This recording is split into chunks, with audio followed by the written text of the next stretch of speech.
As we all know, there have been multiple attempts to pull the universal horror monsters out of the closet over the past decade and start playing with them again. Sometimes, like in the case of Lee Whannell's The Invisible Man, it works out. Other times, there are adaptations like 2017's The Mummy, something that not even Tom Cruise could save, no matter how fast he ran. But in the early to mid-90s, we were this close to a full-blown renaissance of the monsters of old, reimagined as big-budget operatic tales meant to be revered by scholars and horror fans across the world.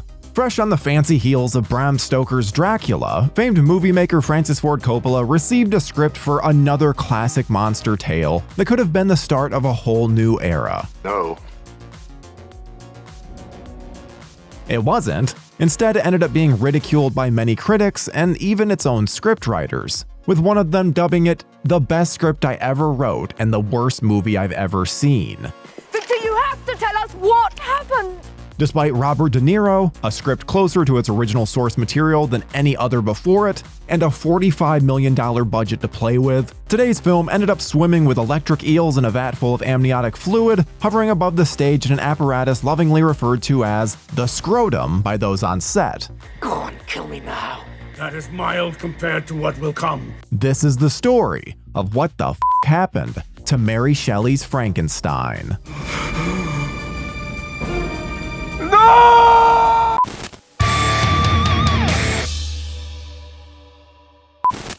It proves to be very difficult to find any information about writer Steph Lady, their ambition or thoughts while writing the original script adaptation of Mary Shelley's Frankenstein. After all these years, the writer only has one other produced script to their name. You guessed it, folks, Eddie Murphy's 1998 remake of Dr. Dolittle. Hey, you got kids? I love kids. Kids, they're the greatest. Kids are great. Regardless, Lady penned the initial screenplay adaptation of the 1818 novel, focusing on its gothic philosophical core, Victor Frankenstein's obsessive quest to conquer death. What the hell is that? Triggered by his mother's death during childbirth, and the tragic consequences of man attempting to play God. The script emphasized poignant tragedy and faithfulness to the novel's themes of ambition, isolation, and hubris, avoiding the campy horror of earlier Universal adaptations. The script was then sold to Francis Ford Coppola and his company, American Zoetrope.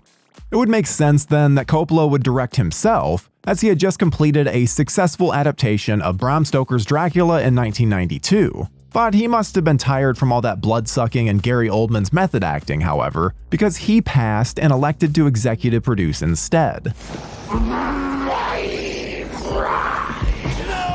The Godfather director made it known that the project would star no other name than Robert De Niro as the monster himself. TriStar Productions would come on board as a parent studio to the project. Long before he took the reins on Marvel's Thor in 2011, director Kenneth Branagh was known for both directing and acting in Shakespearean-focused fare. He had directed and starred in Much Ado About Nothing just the year before. As Branagh joined this maiden voyage as both lead actor and director, he brought with him famed writer Frank Darabont, fresh off the success of The Shawshank Redemption, to go to work on Lady's script. Piggybacking off of Lady, the goal from here on out would be to make the most faithful adaptation of Mary Shelley's original work as there had ever been done before. Someone like me, so she won't hate me. The original novel had produced a wealth of adaptations, spanning back to even before any of the Golden Girls were born. The first film adaptation goes all the way back to the 1910 silent short Frankenstein. Since then, there had been over a mind-boggling 60 adaptations of the story on film by the time we reached the mid-90s. Yes! None of which remained very dutiful to the book that had spawned them. The production made its objective clear by literally titling the film Mary Shelley's Frankenstein, as well as eschewing characters and storylines that other adaptations had made popular, such as Frankenstein having a hunchback assistant. The pages of the novel still lacked explanation around certain things that the audience would expect to see, such as the creation of the monster itself. The production also chose to make several departures in the name of telling the tale in a contemporary fashion, starting with the character of Victor Frankenstein. Whereas he's been portrayed as a madman in the book, the writers felt the need to instead portray him as a dangerously sane romantic. For the supporting roles, they felt as though other adaptations had merely treated the characters around Frankenstein as caricatures. Hence the casting of the always memorable Helena Bonham Carter in the role of Elizabeth. Cherie Lungji took on the role of Victor's mother, with the casting of his good friend Henry going to Tom Hulse, who portrayed Wolfgang Amadeus Mozart in Amadeus a decade prior.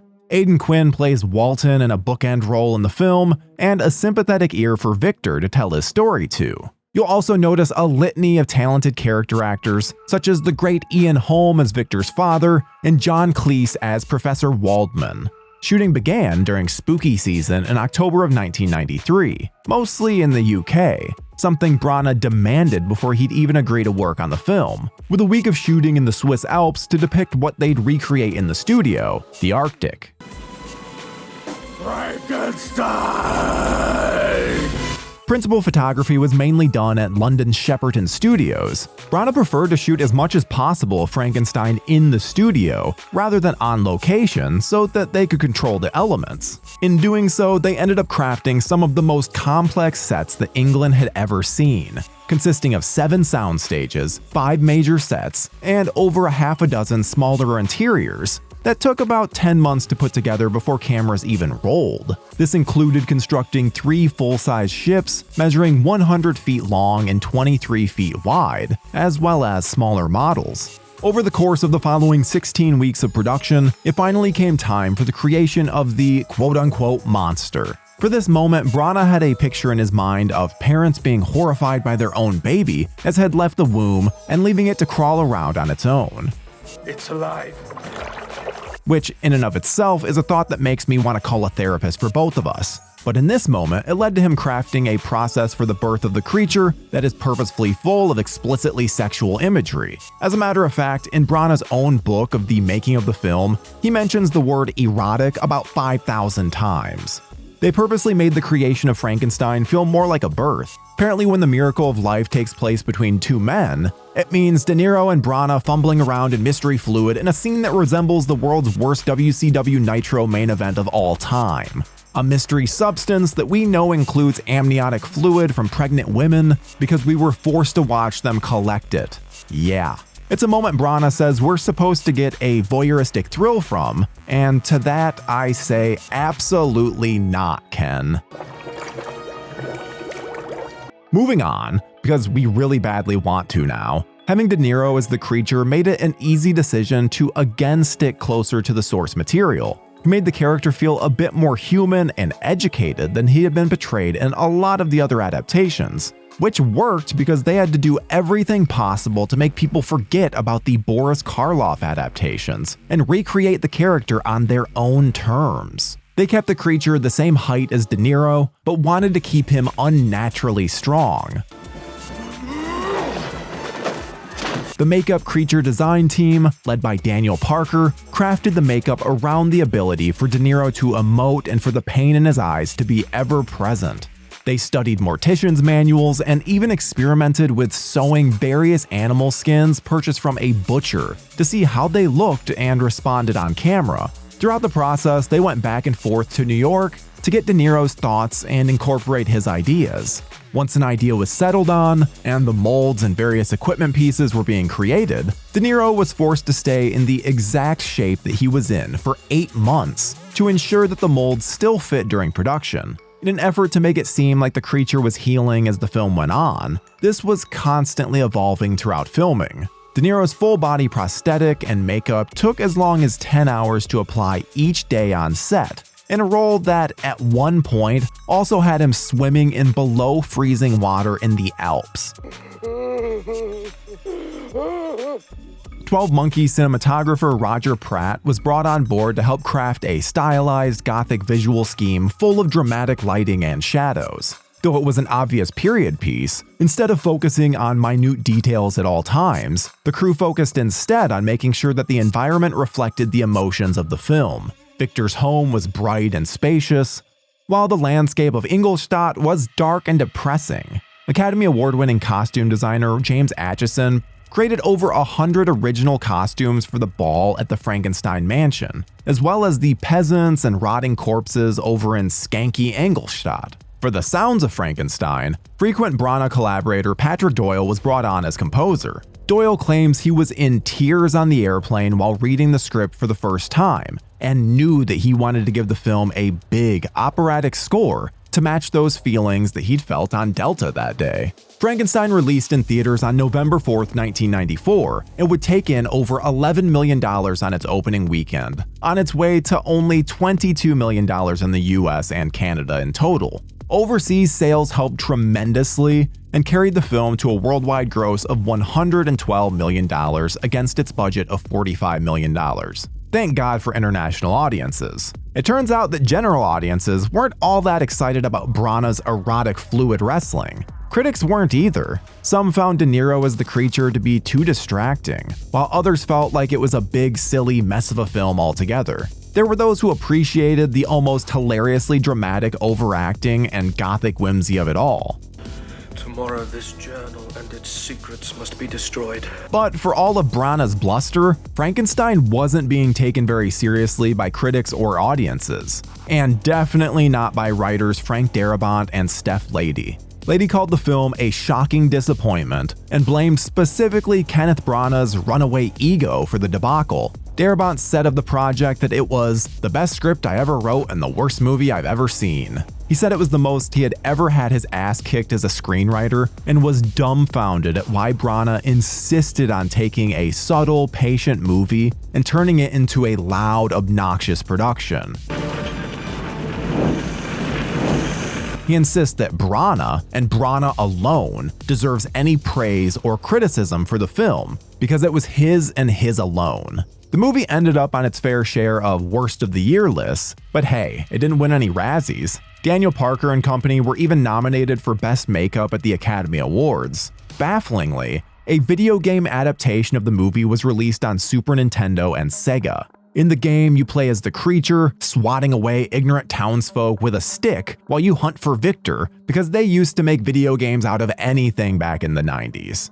You could call Frankenstein overambitious, or you could make an argument that it's the result of a director high on his own supply. To hear Branagh talk about the production with highbrow thoughts at every turn is quite different from experiencing the film yourself. Whether it's Frankenstein declaring, "Say my name," 20 friggin' times in a row, while resurrected Bonham Carter decides that she'd rather die a second time than deal with any of this. She's mine! She said my name! She remembers! She's mine! Or the never-ending shots of best friends running excitedly at each other and overacting like coked-out hyenas. It's just a weird movie, man. And that, my friends, is what the f*** happened to Mary Shelley's Frankenstein.